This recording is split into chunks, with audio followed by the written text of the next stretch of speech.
Supreme কোর্টে দায়েরকৃত জনগুরুত্বপূর্ণ ও সাংবিধানিক মামলাসমূহের শুনানি সরাসরি সম্প্রচার করার নির্দেশনা চেয়ে রিট দায়ের করা হয়েছে।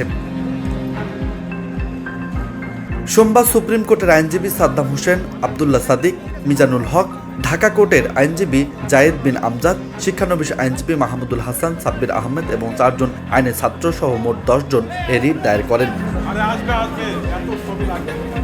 রিটকারীদের আইনজীবী জানিয়েছেন, তথ্য জানার অধিকার আইন দ্বারা স্বীকৃত, স্বচ্ছ বিচার পাওয়ার সাংবিধানিক স্বীকৃত অধিকার। পৃথিবীর বিভিন্ন দেশে গুরুত্বপূর্ণ মামলাসমূহ সরাসরি সম্প্রচার করা হয়। আমাদের সংবিধানের অনুচ্ছেদ 35 অনুযায়ী স্বচ্ছ এবং জবাবদিহিতামূলক বিচার একটি মৌলিক অধিকার।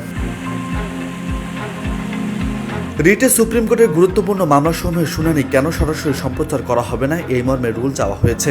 একই সঙ্গে একটি নীতিমালা প্রণয়নের জন্য একটি কমিটি গঠন করা হয়েছে। আইসিটি মন্ত্রণালয়ের কাছে নির্দেশনা চাওয়া হয়েছে যেন আপিল বিভাগে চলমান গুরুত্বপূর্ণ মামলা শুনানির ক্ষেত্রে লজিস্টিক সহযোগিতা দেওয়া হয়। সুপ্রিম কোর্টের রেজিস্ট্রার জেনারেল, আইন মন্ত্রণালয় এবং আইসিটি মন্ত্রণালয়কে রিটে বিবাদী করা হয়েছে।